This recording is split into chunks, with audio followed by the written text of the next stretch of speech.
Hello, welcome to another Bradford Library Storytime from the Big Red Chair. My name is Michelle and today I will be reading Keeping Up With Cheetah. It is written and illustrated by Lindsay Camp and Jill Newton and it is published by Mantralingua. Now some of you might have this book at home. If you do, please join in.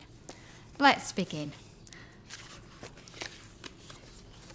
Cheetah and Hippopotamus loved telling jokes. Actually, Cheetah told the jokes. Hippopotamus just listened and laughed, a deep, bellowy laugh. The jokes weren't very funny, but Hippopotamus thought they were, and that's why they were such good friends. But one thing about Hippopotamus annoyed Cheetah. Hippopotamus couldn't run very fast. "Come on, Hippopotamus," Cheetah would shout impatiently. "If you can't keep up with me, you won't hear my new joke."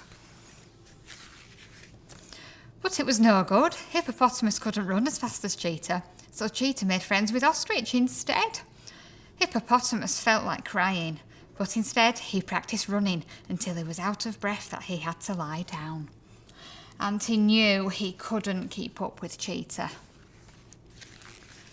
Ostrich could, very nearly anyway. Cheetah thought how clever he was to have made such a good new friend. "Would you like to hear my new joke, Ostrich?" he asked. "No, thank you," said Ostrich. "I don't like jokes. Let's run some more." Cheetah had run enough for one day. He wanted to tell jokes, so he made friends with Giraffe instead. Now Hippopotamus was even more determined to run as fast as Cheetah. So he hid and watched as Giraffe and Cheetah galloped by.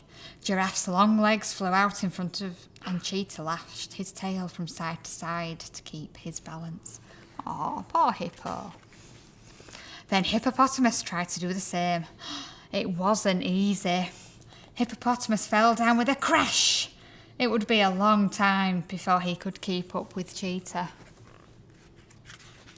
Giraffe could, very nearly anyway. "Would you like to hear my new joke, Giraffe?" Cheetah asked. "Pardon?" said Giraffe. "I can't hear you from up here." "What's the good of a friend who doesn't even listen to your jokes?" thought Cheetah crossly.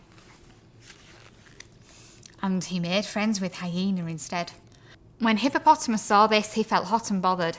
There was only one thing that would make him feel better: a good, long, deep, muddy wallow. Hippopotamus loved wallowing. The deeper the muddier, the more he enjoyed it, but he hadn't had a wallow for a long time because Cheetah said it was dirty. "Well," thought Hippopotamus, "I can do what I like," and he dived into the river. Sploosh! It felt wonderful. As he lay there, he thought how silly he'd been. He couldn't run fast, but he could wallow, and although he was sad to lose a friend, he knew that he would never be able to keep up with Cheetah. Hyena could, very nearly anyway. Cheetah was very pleased. "Knock, knock," said Cheetah. "Hi," said Hyena.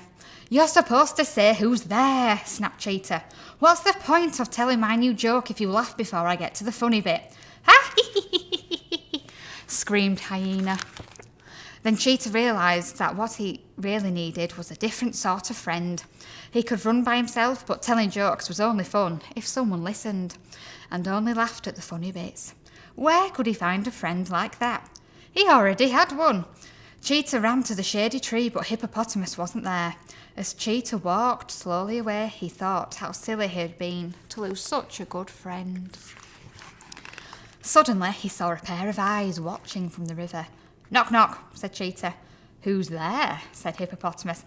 "Cheetah, of course," said Cheetah, and Hippopotamus laughed and laughed. And that's the end of the story. Thank you for joining me, and I'll see you next time. Bye.